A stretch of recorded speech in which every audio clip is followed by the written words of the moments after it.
Hello everyone, this is FOV again, and here is the deal with FOV. It's always a pleasure to come your way. I arise today because we have a crisis of confidence in our country, in our government, a crisis settled by a tribalistic domination agenda, which now anchor on what you can grab and cash out. Today, I arise because we have reached a crossroad. But before I jump into the conversation of Nigeria reconstruction, I would like, if I may, address an issue that lies beneath the entire conversation of Nigeria reconstruction. Our leaders, our politicians, our traditional rulers, our religious leaders, our NGO heads, our private sector leaders, even our trending internet creators and influencers continue to do what they do best. The only thing they have always done, that is screwing us all up and telling us to go to hell. And amidst of all this, our only hope, the only hope we ever heard, the judiciary, which is supposed to be the hope of common man, the judiciary, the court, which is supposed to be our only hope, is now turned into a super legislative power, a super legislative powerhouse that now elects anything electable. They elect our politicians, they elect our traditional rulers, they elect our national party chairman. They now elect anything electable. And above that, they now tell us what we can do and what we cannot. They now acquire this power that was not given to them by anything or anybody. And what are we all doing? What is our own reaction? We are now so numbed by the whole Nigeria corruption that it has now become our tradition. Corruption has now become our way of life. Corruption has now become Nigeria culture, our way of life in which our entire system rotates. Corruption. And what are we all doing about this? The politicians, those ones at present that are not cashing out, those people right now that are not cashing out, Atiku, El-Rufai, Amaechi, all these people, including even the middle ones, like Dele Momodu and Buba Galadima them. What are they doing? They are all crying. Nigeria is corrupt. We are the only one that can fix it. But when you ask these people, where have you been, especially since 1999, they are all there. They have been there cashing out. But the people that are cashing out now, the politicians that are cashing out, like Mwenke, Gbajabiamila, Shemole, all these people are singing, saying, "Cash me if you can." But what about the rest people? Like the wannabe politicians, activists, Shewore, Dele Farotimi, Aisha Yusuf, Kenneth Okonkwo, all these people. They are all saying the same thing along this line. We have no country called Nigeria. Even if we have, there is no citizen. Nigeria has no citizen. But these people will go back out and form political parties. They want to be president. What about the other ones? Especially our foreign accent, self-acclaimed technocrats like Fani Kayode, them Festus Keyamo, Omokri them. They are all saying Nigeria is corrupt. We are the one that can sort it out. Where have these people been, especially since 1999? Inside the game, screwing us all up and cashing out.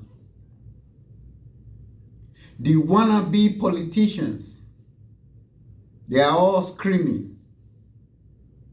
Remember Aisha Yusuf, the lady who's pulled all her hair off, screaming, "Bring our girls back."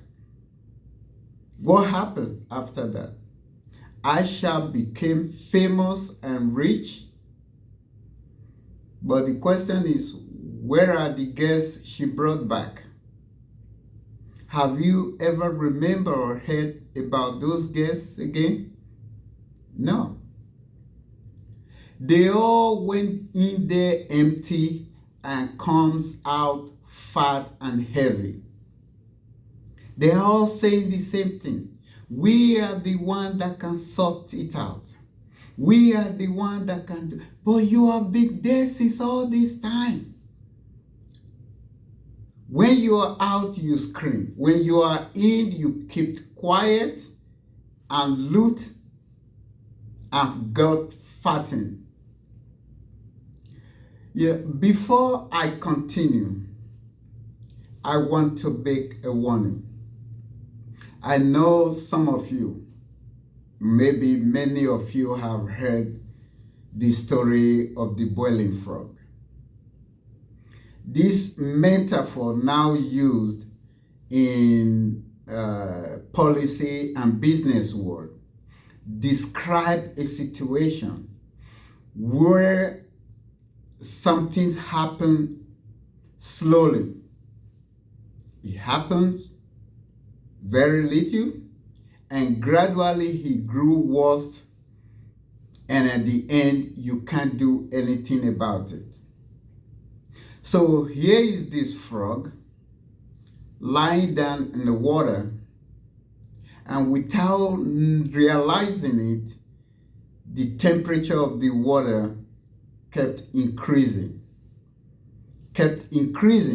until the frog got boiled and cooked.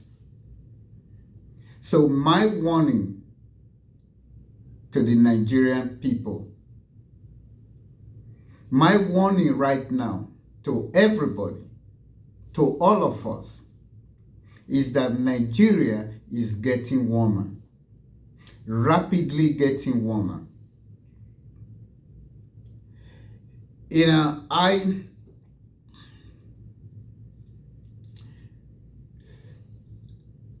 What we have done so far have not worked.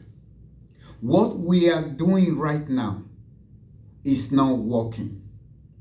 What we are going to do is never going to work, because we are building our life on a wrong foundation. We are building our life. We have always built our life on the wrong foundation. Until we got the foundation right, nothing is going to work. These scavengers are going to take advantage of us, advantage of our ignorance and cowardice. They are going to use tribe and religion to subjugate us in our inferiority complex and continue to use us. Until we get rid of our ignorance and cowardice, our ignorance that we don't realize that this country belongs to us. It does not belong to Wike or Atiku or Tinubu or Amechi. It does not belong to them, it belongs to us. Until we understand that, we cannot fight for it. And our cowardice, that because we are so traumatized, we are so afraid of these people that we cannot speak up. Until we overcome our ignorance and our cowardice and speak up and say, this is our country. Those mansions you're getting is our money, and we want them back. Nothing is going to happen. And I must tell you this, it might shock you, that Nigeria problem is not our leaders. Yes, you heard me clearly. And take note, there is no contradiction in what I'm saying. Nigeria problem is not our leader. And it has never anything to do with our leaders. The Nigeria problem is us, we the people, because we refuse to take our country back from these scavengers, because of our ignorance and our cowardice.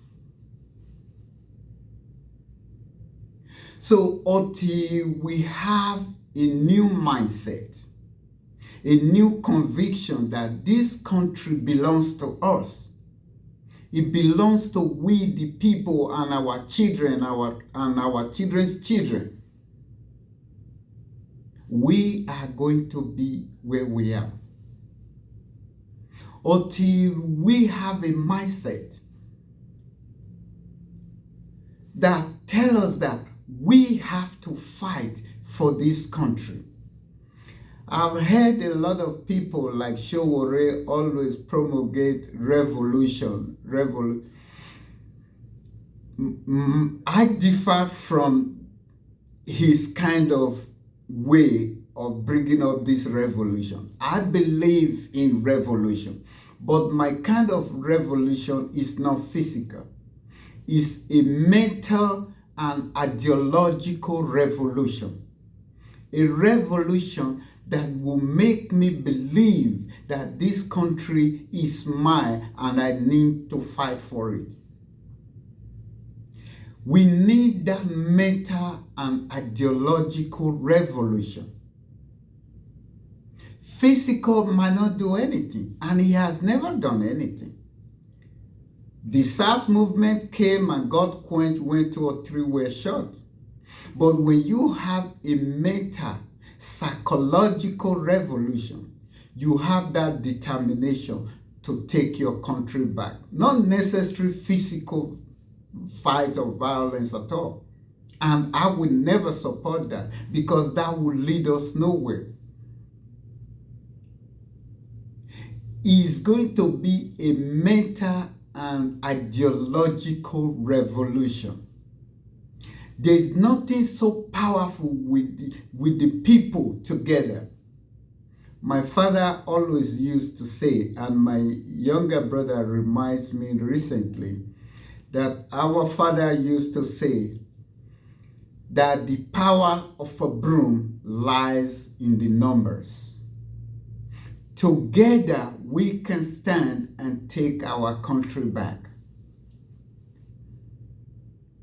Instead of us fighting now for 2027, let's shift our mindset. Let's shift our resources. Let's shift our power, our energy to something valuable, something tangible, something we can be proud of. Because come 2027, either Tinubu is going to continue, or Atiku is going to come, or El-Rufai is going to come. It's still going to be one of them. And the whole thing remains the same. It's called status quo. Nothing is going to change. That is why I'm always advocating for a new constitution. Without a constitution from us to us, a constitution made by us for us, we are going nowhere. No matter how reformative we might think, no matter how much we amend the constitution, it's not going to work. It never worked, it's not working, and it will never work.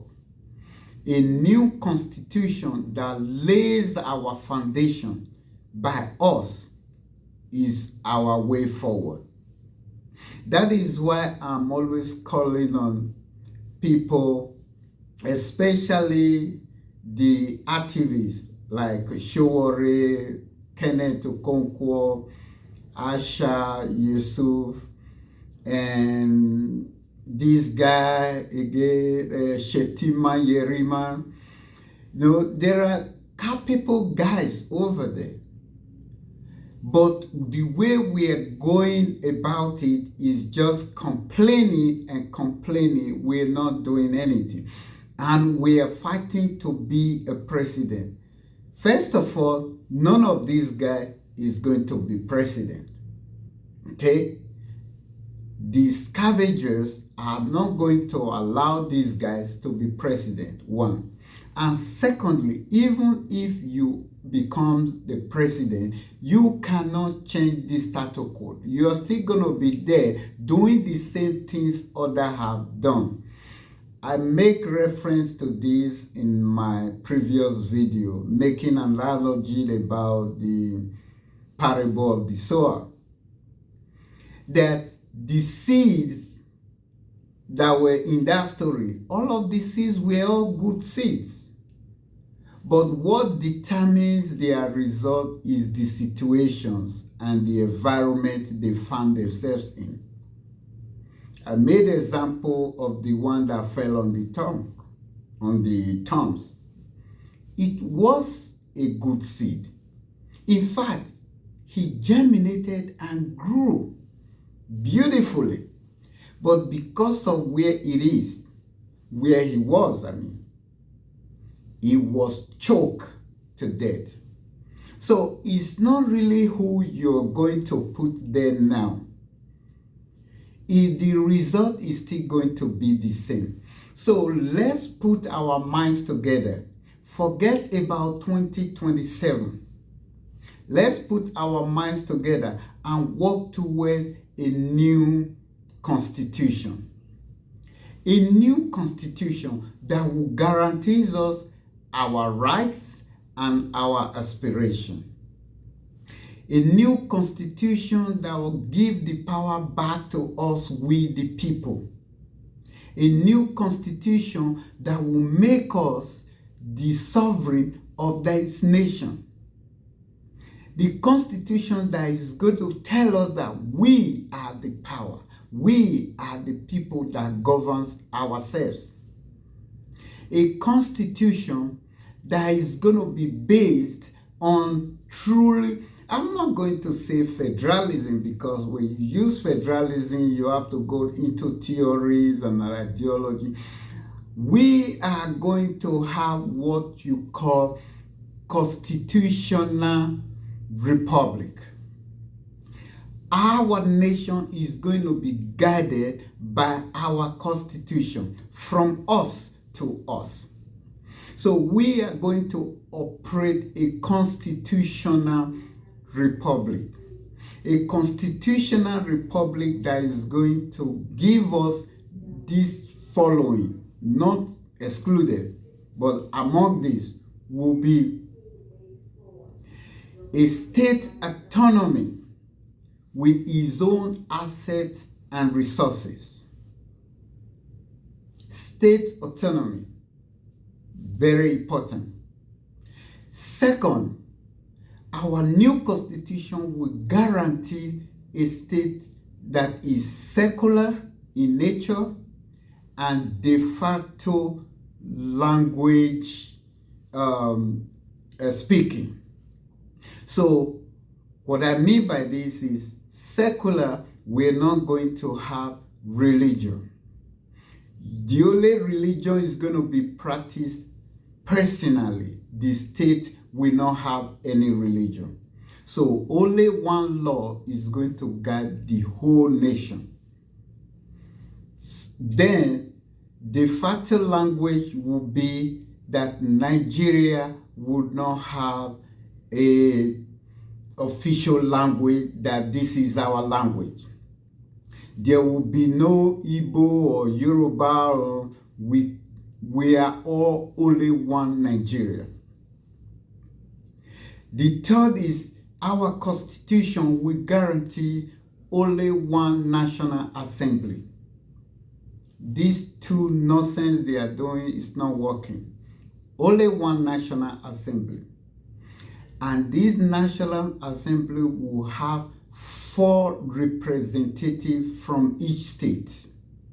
4 from the 4 cardinal points of each state will have their own representative to the National Assembly. Then 4, the age in which you practice politics, the age in which you can be voted for will be between 25 and 75 years old. Once you are 75, you retire from politics, active politics, that is being voted for. You can still vote, but you can't be voted for. If you feel you are still strong at 75, you can go to private sector and do whatever you want to do. So the age to be voted for will be between 25 and 75 years old. Then 5, remuneration. The Constitution will lay out how much any public servant, public service will earn, from the president to the councillor. It will be defined by the Constitution. 6, corruption will be constitutionalized for death penalty. From the presidency to councillor, anything that has to do with public service, whether you are employed to sweep the floor, as far as you are being paid by our money, you are a public service. And any corruption charges that is found guilty would be death penalty. If you're in private sector, any corruption will be life imprisonment. If you have 6 count and you are guilty of that 6 count in private sector, you have about 600 years imprisonment. If you are in public sector, it's death penalty. Number 7, our new constitution will prohibit national police. All law enforcement will be held by each state. Each state will have their own police. 8, there will be no longer national electoral body. Each state will conduct their own elections. Even the federal election will be conducted by each state, and result will be transferred to the center. 9, there will be no military activities within the country. All military activities will be only happens in the border and outside the country. Military will have no role in anything that happens in Nigeria, inside Nigeria. 10, there will be no longer federal tertiary institutions. All federal tertiary institutions will be managed by private bodies or NGOs. State can do whatever they want. The constitution can only be amended by public referendum, not just 2/3 of National Assembly. They destroy our constitution. No, constitution can only be amended by public referendum. So these are some of the new constitutions, constitutional rights that we're going to be provided for. And a lot of people come to me and say, whenever I talk in conferences and seminars and private gathering about the new constitution, sometimes they tell me, yes, this is very good, but how can we achieve this? Yes, we can. It is very simple. We all have to come together. Not pursuing white elephant of 2027 and I want to be president, I want to be... Let's pursue those of us that are fighting for Nigeria, trying to make it better. Let's fight for a new constitution. Let's start from there. Let that one be our fight now. That is why I'm calling on all these activists to let us start a national conversation on how do we start or have a new constitution. For me, it's very simple. We can have a new constitution by starting a movement. The movement is not political in nature. It's not going to be political in nature. It's going to be a Tomorrow Nigeria movement for a single objective, that is to have a constitution. That will be the single objective of this Tomorrow Nigeria movement, to have a new constitution. And how do you do that? We start a national orientation program, orientation movement, a psychological and ideological revolution movement. whereby we're going to come together to ask the government that we want a referendum. That is going to be our first start. We want a referendum. Let the people of Nigeria decide if they need or want a new referendum. Let we decide. If the result comes that we say no, it's a simple yes or no referendum. You need a new referendum, yes or no. If the result comes out and say no, then that's it. We continue our status quo. But if the referendum comes back and say, yes, we need a new referendum, then the government has to act a way forward for a new referendum. The government can set up through a bill, a law on how this referendum can be achieved. For example, the government can start it up by allowing each state to bring up 100 people each from each state to form a national conference. These 100 people from each state will now discuss, because we are not going to allow our constitution to be drafted by some people that went to do adult education in Harvard, then they will come write our constitution for us. No, we are going to be the one that will write our constitution and decide it by ourselves. So each state bring 100 people from your state. However you choose who you're going to bring depends on each state.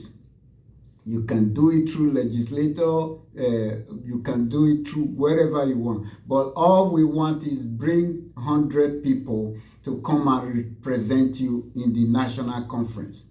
So when these 100 people from each state comes, they discuss 3 months, 6 months, however, they come up with our new constitution. Then the government can set up maybe a commission that will now take what these 100 people each decided and restructure it in a legal document to be our constitution. Once it's now structured by this commission, which are going to be experts that write the complicated legal things, then the document will now go for the public referendum if we accept it or not. If we accept it, that becomes our constitution. A new dawn for Nigeria is born. It's just as simple as that. But a lot of people say, oh, it's not just as simple as that. I agree. Because these scavengers, Wike is not going to allow you to just come and take all this power from them. You have to fight. That is why Tomorrow Nigeria movement is necessary. We use Tomorrow Nigeria movement to start our work. So how would Tomorrow Nigeria movement work? This might be an example. We go start up a 100-man national organizer. So we go around the whole country. We choose very qualified 100 people. Qualified in the sense that it has to cut across all spectrum, all demography, because this is for we the people. So it's not just going to be in the elite or the people that go to school or these politicians. It's going to cut across everywhere. Men, women, old, young, bricklayer, teachers, civil servants, doctors, whatever is going to market women, is going to cut across everywhere. We choose 100 people. These 100 people will become the national organizers. They are national organizers. There is no titles. They are going to bear only their last name and their name, first name and surname. Nothing title about it. There is a reason for that. So you're going to bear your name and your last name. We can recognize your title or whatever but you're not going to come to that place with all those titles. You're just going to come with your name and your surname. That's all. That will bring the equality and equity of everybody at the same level. All we need is your brain and your fidelity to the new Nigeria we are trying to construct. We don't need your doctor. We don't need your professor. We appreciate the experience, but we don't need those titles that is already a superiority complex in the game. No, we're going to eliminate all this one. You will be addressed only by your name and your last name. So these 100 people we form a national organizer for Tomorrow Nigeria movement. There is no chairman or treasurer or anything. These 100 people are chairman, they are treasurer, they are secretary, all together, because it's just these 100 people is one unit. So whatever activities they are going to do, whatever decision they are going to make, they are going to make it in unison. All of them as one. So that will require a 2/3 of the vote. So whatever decision they are going to make will be voted for, and the majority or 2/3 of the vote will carry the day. So that is how the system is going to work. Then from there they will now recruit. If the national organizer is stable and work the way is intended, then they will now go to the states. Each 36 states will have 100 members, just like the national organizer. Each state will have 100 people. They will choose it the same way the nationals were choosing, through all spectrum and all demography, 100 people. And those 100 people will have the same structure and the same features with the national. And once the state works perfectly as the national, then they will now go to the local government. The local government will now do the same thing, have 100 people in each local government. We have 774 local government. So each 774 will have 100 people each. That 100 people will have the same feature, the same structure like the state and the national. And it goes like that. Then we now go to the ward.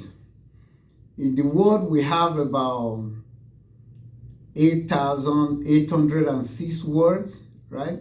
Okay, so we now have 100 people each in those words. We now have 100 people in 8,806 words.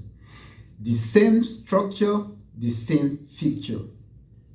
Once we have it like that, then we now have the responsibility of Tomorrow Nigeria will go from up to the bottom. Then the consequence of Tomorrow Nigeria will go from bottom up. So the responsibility is downward and the consequences is bottom up. That is a secure and sure accountability and responsibility. So once we now have this structure, then each of these hundreds are the one that is going to now elect members. Most of this thing is going to be done through a website. We're going to have a technological team. Nigerians are so technological savvy. So instead of these young boys going and be using their skills to scam single women in America and Canada and UK, they will use that skill to build our tomorrow Nigeria. So a website will contain all this information. The registrations of each member will be done through the website, and you have your unique number. Once you have your unique number, we can go through fingerprint or facial recognition techniques that is going to build into this website. So each member will have one unique number that will be his identification. Then any vote that these 100 people from the national to world level will be recorded live and counted automatically. So the whole thing is going to be too technological that there is not going to be cheating, no fraud, and that's what is going to establish our sense of responsibility and accountability. Once this movement is formed, which most of them is going to be in internet, we don't need sponsors, we don't need money, we don't need fancy eco hotel conferences. No, everything is going to be done through the website. It's going to be mind-blowing. That is why I'm calling on all these activists, Sowore, Dele, Farotimi, Shatiman, Aisha, and all these people, Mokri, make them come together. Let's see this idea and expatiate on it, modify it, look at how we can really start this movement called Tomorrow Nigeria to agitate for our constitution. Once this movement is settled, the government has no choice but to listen to us, because the momentum will be too overpowerful. Imagine that we want to start something now, and we say each 100 organizers from the world bring 5,000 out, so until day for protest. Can you imagine how Nigeria will be in a standstill? Just only activating the organizers alone in over 8,000 words. And the reason this is going to be so powerful is that the government cannot even control it. How many military are they going to send to over 8,000 words? May they go shoot people for 8,000 words. It's not going to happen. They don't have that military. It's only when you gather in one on that bridge for Abuja, now they will come there and shoot you. But if you have over 8,000 words at the same date, the same time, stand still, what is the country is going to do? The government will cave in. That is the power we need. That is the broom power we need right now. And I want people to reach out. I want Sowore, Dele, Kenneth Okonkwo to come together. Let's start this Tomorrow Nigeria. Personally, I have been working collaborating for political parties and working for politicians since 2003. But in 2016, I find out that this is not working and it will never work. Since 2016, after working for Buhari, I knew that nobody can save this country the situation it is. We need a new constitution that is going to give the power back to us. And that is why I'm following this route. I do not need position. I do not need money. I do not need mansion. There is only one thing I need. Only one thing, which is I need a dream. A dream that in 100 years from now, 200 years from now, somebody will look at my name in federal buildings. Somebody will look at my statues in national parks and say that this man was one of the men or one of the people, one of the men and women that brought us this constitution we are enjoying. That is my dream. That will be my accomplishment. So, my people, I call on activists right now, people that are looking for change in Nigeria. You cannot do it alone. Being on social media and screaming about Wike, Akpabio, and Akpoti, it's not going to work. It never work. It will never work. Let's come together as a broom. Let's start a Tomorrow Nigeria movement. A movement that is going to agitate for a new constitution. A new constitution that is going to guarantee us our rights and our aspiration. Reach out and let's get to work. Thank you very much and God guide.